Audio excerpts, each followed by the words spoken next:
బల్స్పాడు గ్రామం సర్పంచ్ గారు ఉన్నారు మన ముందు, సార్ నాడు తెలుసుకుందాం. సార్, బల్స్పాడు గ్రామానికి అభివృద్ధి ఎలా జరిగింది అంటే కొన్ని అపోహలు కూడా ఉన్నాయి, ఏ విధంగా దాన్ని చెప్తారు సార్? ముందుగా ఐఎస్ఆర్ ఛానల్కి నా ధన్యవాదాలు.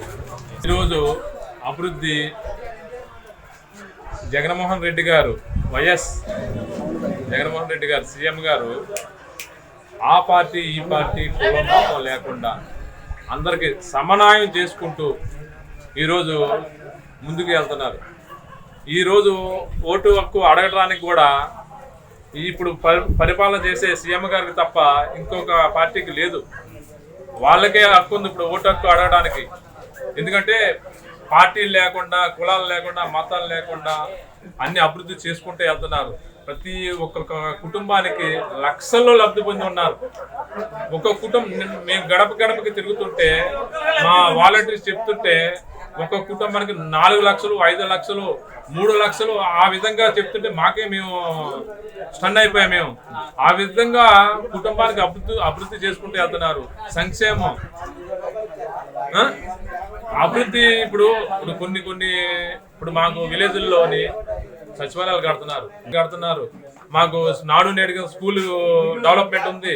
మంచి పిల్లలకి మెను, వారానికి 5 రోజులు ఎగ్గు, చిక్కి, వాళ్ళకి రాగి జావా, అలాంటిది వాళ్ళకి స్కూల్ పిల్లలకి కూడా కిట్టు, బ్యాగ్, షూ, టై, బెల్ట్, స్కూల్ బుక్స్, అన్ని ఇంగ్లీష్ మీడియం, డిజిటల్ క్లాసులు, ఇవాళ కూర్చోడానికి కూడా మంచి టేబుల్స్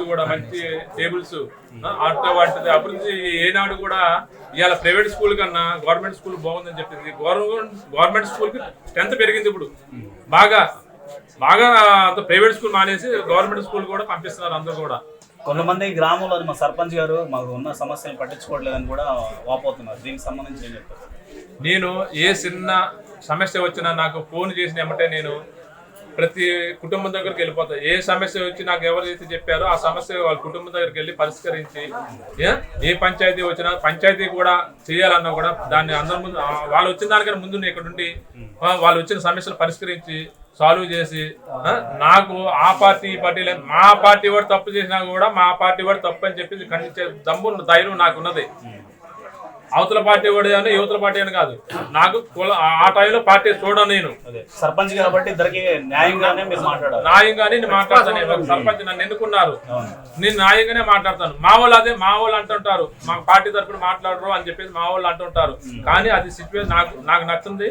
నేను అక్కడ న్యాయాలు చూసి మాట్లాడతాను, న్యాయాన్ని చూసి మాట్లాడతాను. నేను మా వాళ్ళు కొద్దిగా ఇబ్బంది పడతారు అక్కడ. నేను పార్టీలు అతీతంగా నేను ఇక్కడ పంచాయతీలు చేస్తుంటాను. నేను చేసిన అభివృద్ధి నేను ఈ రోజు కాదు, 2014లోనే మాకు కరువు వస్తే కరువు అప్పుడు నేను 4 నెలలు పెట్టి ట్యాంకర్ పెట్టి అద్దె ట్యాంకర్ తీసుకొచ్చి వాటర్ సప్లై చేశాను. రోజుకి నెలకి 50,000 ఖర్చు పెట్టుకుని నేను వాటర్ సప్లై చేశాను. ఇక్కడ నేనేంటో మా గ్రామ ప్రజలకు తెలుసు. ఎస్సీ కాలనీలోని డ్రైనేజ్ సిస్టమ్ కొంచెం లేదని చెప్పేసి కూడా విన్నాను. ఇది బీసీ కాలనీలో వేసాము. బీసీ కాలనీలో ఓటర్ కాలనీకి డ్రైనేజ్ చేసాము. ఎస్సీ కాలనీలో కూడా వేయాలి. ఎస్సీ కాలనీలో కూడా వేద్దానికి ప్రపోజల్ శాంక్షన్ అయితే అయినాయి. గడప దాంట్లో ప్రోగ్రాంలో శాంక్షన్ అయితే అయినాయి. కొద్దిగా మాకు ఫైనాన్స్ గా అక్కడ ఆర్థికంగా నేను కొద్దిగా సరిపెట్టలేక నాకు వేయలేకపోయాను. నేను దాన్ని కూడా నేను ఎలక్షన్ అయ్యగానే దాన్ని కూడా ఎస్సీ కాలనీ ఎక్కడైతే డ్రైన్ శాంక్షన్ అయినాయో మా ఎమ్మెల్యే గారు కూడా మొన్న ₹1 కోటి పెట్టి ఊర్లో వాటర్ ట్యాంకులు 2 ట్యాంకులు మళ్ళీ డ్రైనేజీ వ్యవస్థకి ఇంటింటికి ఇళ్ల స్థలాలు ఎంతమంది లబ్ధులు ఉంటే అంతమందికి అన్ని ఎకరాలు కొని అందరికి కూడా సాల్వ్ చేస్తామని చెప్పేశారు.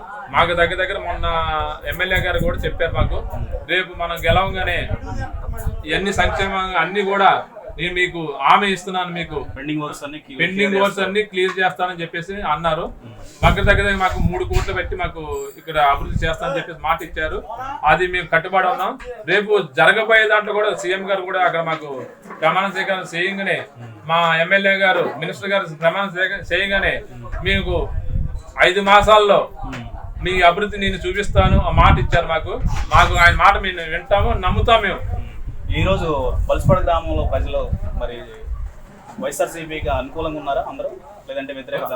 వైఎస్ఆర్సీపీ ఒక కుటుంబం. అందరూ కలిసికట్టుగా ఉన్నారు, ఎటువంటి ఇబ్బంది లేదు, అందరూ ఎవరి దగ్గర ఇబ్బందాలు లేవు, అందరూ కలిసికట్టుగా ఉన్నాం. రేపు మెజార్టీ తెచ్చేది కూడా వైఎస్ఆర్సీపీ నాకన్నా ఎక్కువ మెజార్టీ వస్తుంది ఇక్కడ, అదే నాకు ధీమా ఉంది. అది అందరూ కూడా ఒక సైనికుడిలా పోరాడుతున్నారు, కార్యకర్త కూడా ఒక సైనికుడిగా ఒక ఓటు ఏ విధంగా తీసుకురావాలి ఆలోచనలో ఉన్నారు. టీడీపీ ఎన్ఆర్ఐ వాళ్ళు కొంతమంది డబ్బులు ఇచ్చి వైఎస్ఆర్సీపీ ఫ్యామిలీని కొనాలని చెప్పేసి ప్లానింగ్ ఉన్నాయి. మరి ఈ విషయంలో ఏమంటారు? వైఎస్ఆర్సీపీ కుటుంబాలు అమ్ముడుపోతాయా డబ్బులకి? అసలు అమ్ముడుపోయే వాళ్ళు ఎవరు లేరు ఇక్కడ. వైఎస్ఆర్ కుటుంబం అనేది నమ్మకానికి ఒక బ్రాండ్ వైఎస్ఆర్ కుటుంబం, అంతేగాని నమ్మక ద్రోహాన్ని చేయరు, ఎన్ని పూట పొడవరు. అది నమ్మకం. వైఎస్ఆర్సీపీ అంటే ఒక కుటుంబం కాబట్టి విడిపోయే పరిస్థితే లేదు. ఎన్ని ప్రభావాలు పెట్టినా సరే, ఎన్ఐఏలు వచ్చి డబ్బులు ఇచ్చినా సరే వాళ్ళైతే ఓటు అయితే అటు వేయరు. వాళ్ళు తీసుకున్నారంట భానుగారికి, తీసుకున్నా కూడా వాళ్ళు అసలు భానుగారు తప్ప ఇంకెవరికి ఓటు వేయరు ఇక్కడ. వైఎస్ఆర్సీపీ ఎవరైతే క్యాండిడేట్ ఉన్నారో ఎంపీ గారు కానీ ఎమ్మెల్యే గారు కానీ వాళ్ళకి తప్ప ఎవరికి కూడా ఓటు వేయరు. అది ఇక్కడ కూడా ఈ రోజు మీరు అడిగే ప్రశ్నలు కూడా బాగున్నాయి. మేము కూడా చెప్పాల్సిన బాధ్యత మాకు ఉంది కాబట్టి మేము చెప్తున్నాం. ఇక్కడ పూర్తి మెజార్టీ వైఎస్ఆర్సీపీది. నేను బల్లా గురించి చెప్తున్నా. ఇక్కడ గ్రామ ప్రజలకి ప్రతి నిమిషం కూడా మీరు అవైలబుల్ ఉంటున్నారు. అయితే నేనైతే ప్రతి నిమిషం ఎవరు ఫోన్ చేసినా సరే రెస్పాండ్ అవుతాను. ఫోన్ స్విచ్ ఆఫ్ చేయను నేను. ఎవరికైనా ఎవరు ఫోన్ చేసినా రెస్పాండ్ అవుతాను. నేను ఇమీడియట్ గా పంచాయతీలో ఉన్నా సరే వచ్చి అందరికి అందుబాటులో ఉంటాను నేను. ఇబ్బంది నా వల్ల అయితే ఇబ్బంది ఏం లేదు. నేను చేసిన అభివృద్ధి నేను చెప్పగలను. అవతల పార్టీ వాళ్ళు బురదలాలను చూస్తారు తప్ప మాకైతే ఎటువంటి ఇబ్బంది లేదు.